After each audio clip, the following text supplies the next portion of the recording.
been a while since my show. It is now the end of June and my show was May 17th. So I just wanted to tell you a little bit about what kind of like how my diet has changed since the show and whatnot. And basically it's changed completely and now I eat anything. Training has been good. I've been keeping up with that. Met a lot of new great friends out here in Arizona at the gym and they are super cool and we have training things in common, which is always fun. I've definitely noticed the kind of negative changes in my body since, you know, eating anything and having 2 pints of Ben & Jerry's this week.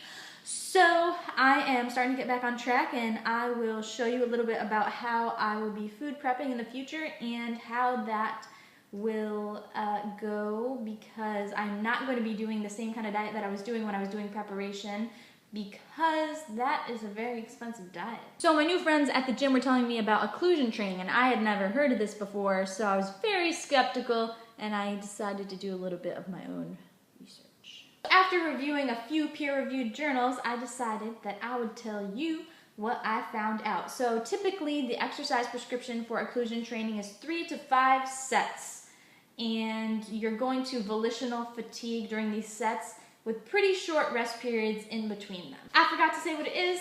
This is what it is. You tie off your limb, whatever, do some reps. The whole point of this thing is to induce hypertrophy. So one study found that just doing 50 to 100 millimeter of mercury occlusion using only 20% of your 1 RM induced hypertrophy in only 3 weeks. It seems to work. How does this work? Originally I was thinking, you know, you're cutting off that blood supply. You might not be able to get as many reps as you might normally. So, and you're using a lot less weight than you might normally. So I'm thinking like, how is this even gonna work? So then I had to go find that out. So one theory is that the metabolic buildup leads to different factors that increase growth hormone. This increase in growth hormone is even higher than you would see if you were working at a much higher intensity. Normally, ACSM recommends exercising at least 65% your 1 RM to induce hypertrophy, and so I was, you know, pretty surprised that you could get that hypertrophy at only 20% your 1 RM using occlusion training. So you're able to get the same benefit working at a much lower intensity, so it could be, you know, a little bit easier on your joints, and it could be good for people who are rehabbing or, you know, can't do as much because of their joints.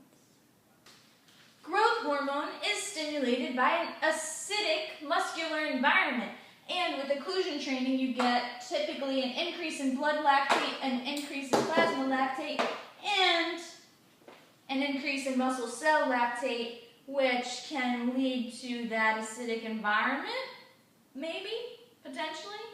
The reason why I say maybe is because one study showed that there was absolutely no difference in blood lactate concentrations between the group that had the occlusion training and the group that didn't have the occlusion training. Even though the group that did use the occlusion training did not have a higher level of blood lactate in comparison to the group that did not use the occlusion training, they still had much higher levels of growth hormone. During occlusion training, you get hypoxia, you get increased levels of adenosine, changes in potassium, hydrogen levels, and AMP.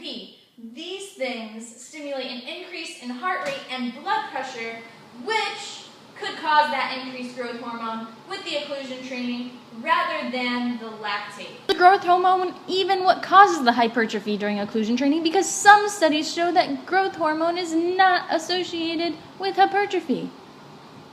Even though growth hormone is not associated with increased protein synthesis with traditional training, it is likely that this is the cause for hypertrophy with occlusion training because of the extent to which growth hormone increases with occlusion training. Increases 290 times baseline. So the super physiologic level probably is causing that increase in hypertrophy. And there's no research with this with traditional training, so we don't know if this super physiologic level of growth hormone increases the muscle size. Research shows that IGF-1 increases, and that's the cause for this hypertrophy. while others say that you don't even need an increase in this to increase your muscle size. Have you guys heard of the size principle before? If not, you should probably go look it up. But basically, it says that the type 1 fibers, the little small itty bitty fibers, those ones are the ones that get recruited first, no matter what type of movement you're doing. If you're sprinting, if you're lifting 100 million pounds, you're still gonna recruit those small muscle fibers first. Once those fatigue, then you recruit the motor units that have the larger muscle fiber types, those fast twitch type 2 muscle fibers. Usually, whether or not those fast twitch muscle fibers are recruited is dictated by the speed and the force of your contraction. However, research with occlusion training suggests that motor units can also be recruited through the decrease in oxygen availability seen with occlusion. So you're getting those fast twitch fibers, you're recruiting the entire muscle because of that decrease in oxygen you see with occlusion training. This thing called S6K phosphorylation, and it increases threefold with occlusion training. Also this thing called REDD1, which is usually expressed in states when the oxygen level is low or hypoxia in the muscle. This decreases your protein synthesis typically, but for some reason this mRNA expression is not seen with occlusion training despite the hypoxia that you see, so I don't know. So basically I have a lot more sciencey stuff to say about this, but for now let's call this occlusion training part 1. More research needs to be done, and if you want to go for it, see if it works for you, go for it. It's been used in football players, it's been used in rehabilitation settings because you're going to get that hypertrophy working at a much lower intensity because you're using that lower weight, but a little bit of a higher volume potentially.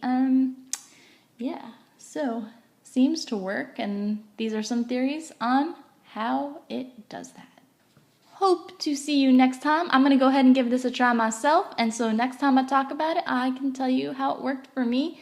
I hope you have a great day, and until next time, goodbye.